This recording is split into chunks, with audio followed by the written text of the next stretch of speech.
کچھ شواہد ہیں جو ہمارے پاس ہیں، کچھ ایسی جو ہے وہ چیزیں ہیں جو ہمارے سامنے آئی ہیں، وہ آپ کے ساتھ سامنے جو ہیں وہ پبلک کی جائیں گی۔ وہ جب پبلک کی جائیں گی تو آپ کو پتہ چل جائے گا اس کیس کے ریلیٹڈ کچھ ایویڈنس، کچھ گواہ جو ہیں وہ ہم آپ کے سامنے لائیں گے، جو آپ کو نظر آئے گا کہ کس طرح یہ کیس جھوٹا بنایا گیا ہے۔ آپ اس چیز کا انتظار رکھیں۔ ہماری ابھی بھی اسی پہ مشاورت ہو رہی تھی اور ہم نیکسٹ جو ہے مشاورت کے بعد وہ چیزیں جو ہیں وہ قوم کے سامنے لائیں گے۔ اچھا یہ بتائیں کہ آپ چونکہ کور کمیٹی کے ممبر شواہد جو ہیں وہ ویڈیوز کی صورت میں موجود ہیں اور آپ کے سامنے وہ شواہد آ جائیں گے اور اس کے بعد آپ دیکھیں گے کہ یہ سارا جو کیس بنایا گیا، ساری جو ہائپ کریٹ کی گئی، یہ سارا کیس ہی جو ہے وہ آپ کے سامنے نظر آ جائے گا کہ جھوٹا کس طرح بنایا گیا اور کیس حقیقی معنوں میں بڑھ جائے گا۔ اچھا آپ چونکہ کور کمیٹی کے ممبر بھی ہیں، خان صاحب کی طرف سے جو احکامات دیے گئے تھے، جو 7 پوائنٹ جو خط لکھا گیا اس کے اندر مین پوائنٹ یہ تھا کہ قاضی فائز عیسیٰ صاحب اپنی جو مدت ہے اس میں ایکسٹینشن نہ لیں، وہ پوائنٹ اس کے اندر سے نکال دیا گیا ہے۔ وہ غلطی سے نکالا ہے یا جان بوجھ کر نکالا ہے؟ اگر غلطی سے نکالا ہے تو اس کا ذمہ دار کون ہے، اور اگر جان بوجھ کر نکالا گیا تو اتنا بڑا انیشیٹو کس نے لیا ہے؟ دیکھیں، پہلی بات تو یہ ہے کہ خان صاحب کی جو باتیں ہوتی ہیں، جو وہ بات کرتے ہیں، اس کے اوپر کوئی بھی چیز ہے وہ پھر مشاورت ہوتی ہے، اور مشاورت کے بعد پھر اگر خان صاحب کو بتایا جاتا ہے کہ یہ چیز کرنی ہے، یہ نہیں کرنی، مثال کے طور پر عامر فاروق کے اوپر اس ٹائم کے اوپر عدم اعتماد کرنا ہے یا نہیں کرنا، تو خان صاحب کیونکہ اندر بیٹھے ہوئے ہیں وہ اس چیز کو اس طرح سے شاید کسی ایک معاملے کو نہ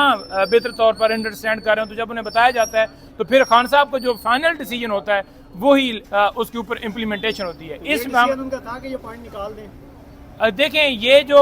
ڈیسیجن تھا یہ اس حوالے سے جو بھی خان صاحب کا میسج تھا کہ آپ نے اس کے حوالے سے یہ کرنا ہے، یہ متعلقہ بندوں تک جو ہے وہ پہنچا دیا گیا، اور اس کے بعد جو بھی پھر آگے آپ کے سامنے آیا ہے وہ ہے، لیکن ذمہ داری جو تھی جو خان صاحب کی طرف سے دی گئی تھی وہ ایز اٹ از وہاں پر پہنچا دی گئی۔ سر بتائیے گا کہ یہ جو شواہد آپ کہہ رہی ہیں، آپ لوگوں کے پاس ویڈیوز کے شواہد ہیں، کیا یہ جو عدت کا کیس ہے اس کے حوالے سے کیس کرنے والوں کی جو ہے ویڈیوز آپ کے پاس ہیں؟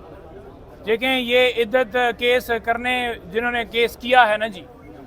ان کے خلاف جو ہے یہ مٹیریل ہے، جو ان کا کیس بنا ہوا ہے اس کے خلاف یہ مٹیریل ہے جو وہ ثابت کرے گا کہ یہ جناب انہوں نے کیس کس طرح سے یہ جھوٹا بنایا۔ منی کا آپ کہہ رہے ہیں ان کے خلاف اس کے اندر جو ہے سب کا رول آ جائے گا، ساروں کا، مطلب اسپیسیفک آپ نہیں کر رہے؟ اس کے اندر عدت کیس کے حوالے سے آ جائے گا کہ اس کے اصل حقائق کیا ہیں، کیا واقعی خان صاحب کے اوپر جو الزامات لگائے گئے ہیں کیا وہ ٹھیک ہیں یا غلط ہیں، وہ ساری چیزیں۔ نہیں، کسی جج وغیرہ کی نہیں ہے، عام جو ہے وہ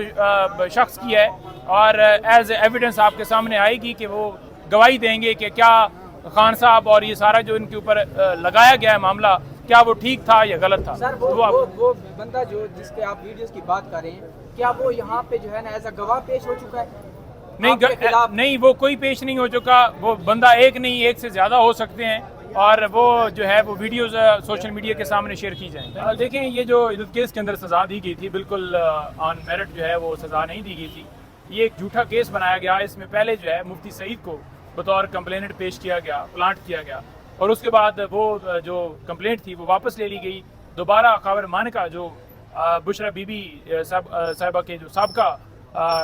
شوہر ہیں ان کے ذریعے یہ درخواست جو ہے یہ دائر کی گئی۔ آج آپ دیکھیں کہ صبح رضوان عباسی صاحب یہاں پر پیش ہوئے ہیں، اور صبح پیش ہونے کے بعد تھوڑی دیر انہوں نے آرگومنٹس کیے۔ ان کا مقصد یہ تھا کہ ایک بہانے سے جو ہے یہاں سے سماعت جو ہے ایڈجن کی جائے۔ صبح بھی یہی زور ڈالا گیا کہ اس سماعت کو ملتوی کیا جائے، لیکن